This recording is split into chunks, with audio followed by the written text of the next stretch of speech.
I grew up, my mom was adopted and my father was in and out of prison. So we didn't have this like grounding of a cultural presence, but I always had this longing of knowing where I come from. So art was a way for me to remember, like where I came from. I didn't go to art school. I didn't graduate high school.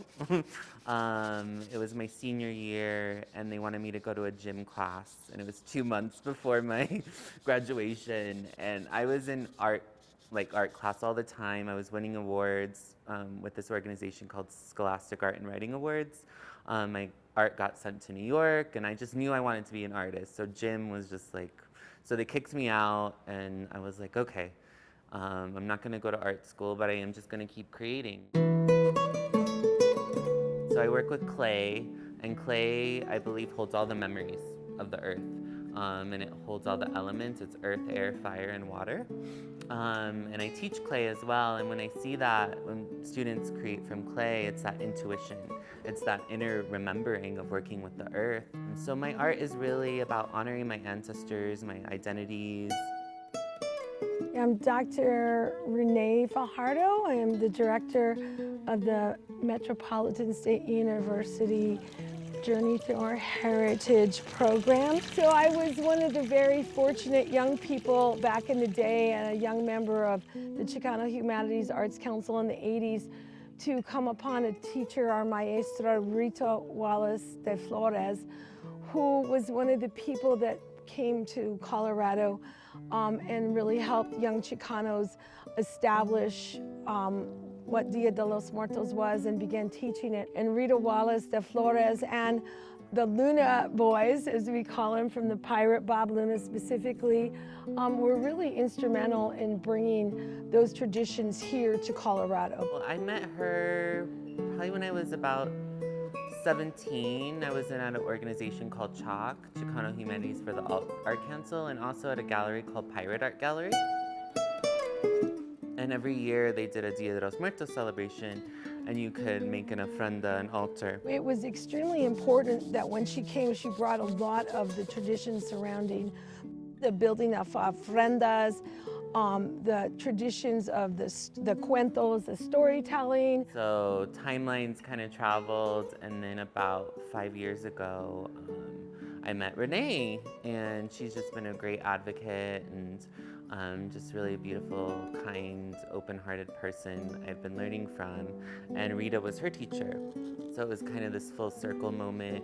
And Rita was, you know, kind of ailing and has dementia. She was in the hospital a few times, almost passed away. But she told me, I'm not ready to leave the earth. I have one more student. And lo and behold, she was right. She had Cal. Cal is her last student, and she was iconic for her ojos dijos. And we all know that Cal Duran, if we're talking ojos dijos, he is the cream of the crop. So she really brought her knowledge back in the, Renée told me back in the 70s and 80s, because she was from a small town in Mexico, and really just shared those traditions with the community. When she came here and she brought the traditions that she knew of Dia de los Muertos, she was very adamant. You have to understand that this holiday is a syncretic holiday. It's a woven mixture now of many people's traditions that have come together, and where they live is the way that they celebrate it, and there is no right or wrong way to really celebrate it. She was very, very intent upon us realizing that you come together as a community. It's a time to support each other.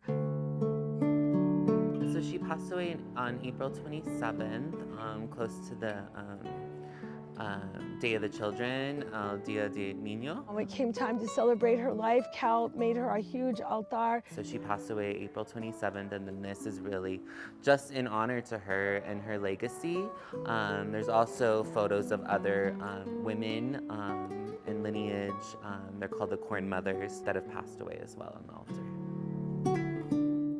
The marigolds represent the ancestors. So they say when you smell a marigold, it's the food of the ancestors. It's the scent of the ancestors. That's why that's always represented. I've been creating ofrendas all over Colorado probably for the last 15 years.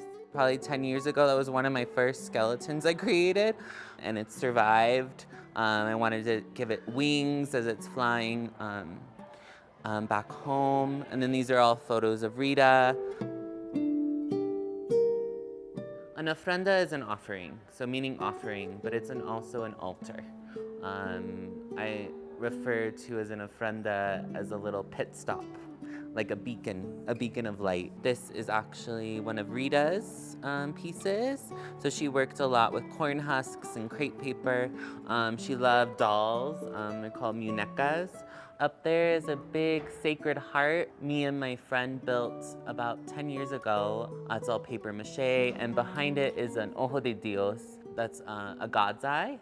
And traditionally, Rita made those as well, and we made those together. Dia de los Muertos can really be celebrated by anybody. And why I say that is because we're all gonna die. You know, we're all on this universal chord of death and life. And I see Dia de los Muertos as a celebration of life and death as one. Muertos, we think it's just about honoring our ancestors and those that came before us and their hard work and their sacrifice, but the very core of it is gratitude. It's celebrated so differently, like in Mexico, in each puebla, they celebrate it differently. So it has deep roots in the Mexica roots, and it was celebrated, it was Michliantli, she's the goddess of the dead. Since colonization happened, it really moved on to like All Saints Day. But I was always taught it was 3 days, and November 1st is when all the little babies come and lead the procession. And November 2nd is really when we build the ofrenda. We like kind of build the bones of the ofrenda on the 1st, and the 2nd is really when our loved ones come and greet us. And then on the 3rd day is when we get to say goodbye. I think it's good that that culture of Dia de los Muertos is brought into that forefront, and that kids are really recognizing that, and that it's not so taboo to talk about death, and to really, be grateful that we get to wake up every day and to really just give offerings that, every footstep that we take is an offering, for the ones before us. When I was younger, I think it was kind of a smaller pocket, but I think like with the commercialization of it too, it's gotten wider spread. But I think that's also a gift, because I think people need to know more about it. I think we definitely are preserving traditions in a way, because this is honoring Rita and her traditions of what she taught us. And I'm always kind of I have an open heart, and I think, we can preserve, but also that kind of puts a lid on our traditions, when I think we need to meet our community where it is now. And having it front and center here, this is a community altar, so people could add messages to their loved ones. This isn't about Rita, this isn't just about the women on the altar, but it's really a connective thread to everybody.